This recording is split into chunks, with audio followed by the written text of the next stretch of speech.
नमस्कार, मैं खुशी और आप देख रहे हैं हिंद सागर। आइए नजर डालते हैं आज की बड़ी खबर पर। 10वां अंतर्राष्ट्रीय योग दिवस दुनिया भर में मनाया जा रहा है। केंद्रीय मंत्रियों और कई राज्यों के मुख्यमंत्रियों ने योग कार्यक्रम में हिस्सा लिया। केंद्रीय मंत्री शिवराज सिंह चौहान और ज्योतिरादित्य सिंधिया ने नई दिल्ली में योगाभ्यास किया। इस मौके पर शिवराज सिंह चौहान ने देशवासियों को अंतर्राष्ट्रीय योग दिवस की शुभकामनाएं दी। उन्होंने लोगों से रोज योग करने का आग्रह किया।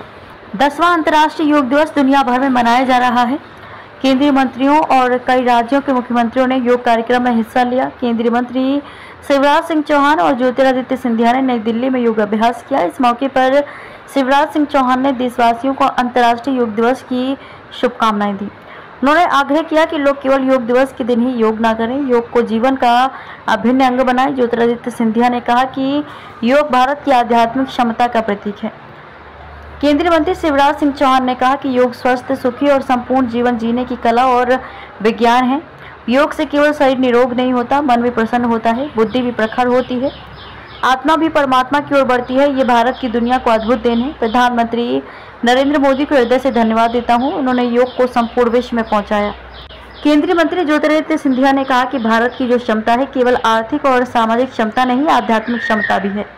उस आध्यात्मिक क्षमता की श्रेणी में योग एक बहुत महत्वपूर्ण अंग है। ये भारत की प्राचीनता और विशेषता को रेखांकित करता है। योग को अंतर्राष्ट्रीय जगत पर उल्लेखनीय स्थान देना ये प्रधानमंत्री मोदी का संकल्प रहा है। हर वर्ष योग दिवस अंतर्राष्ट्रीय जगत में मनाया जाता है।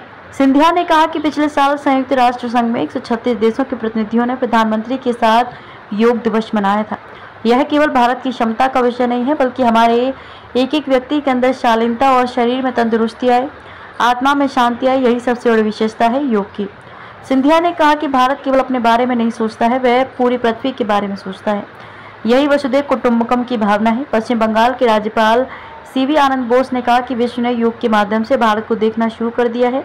योग युद्ध के बजाय शांति की स्थापना करने के भारत के प्रयास का प्रतिनिधित्व करता है।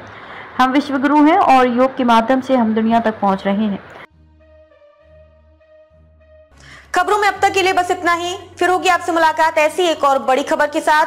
तब तक के लिए नमस्कार और देखते रहिए हिंद सागर। ऐसे ही लेटेस्ट अपडेट्स के लिए हमारे चैनल को सब्सक्राइब करें और तुरंत नोटिफिकेशन पाने के लिए बेल आइकन प्रेस करना ना भूलें। और यदि आप हमें फेसबुक के माध्यम से देख रहे हैं तो हमारे चैनल को फॉलो जरूर करें।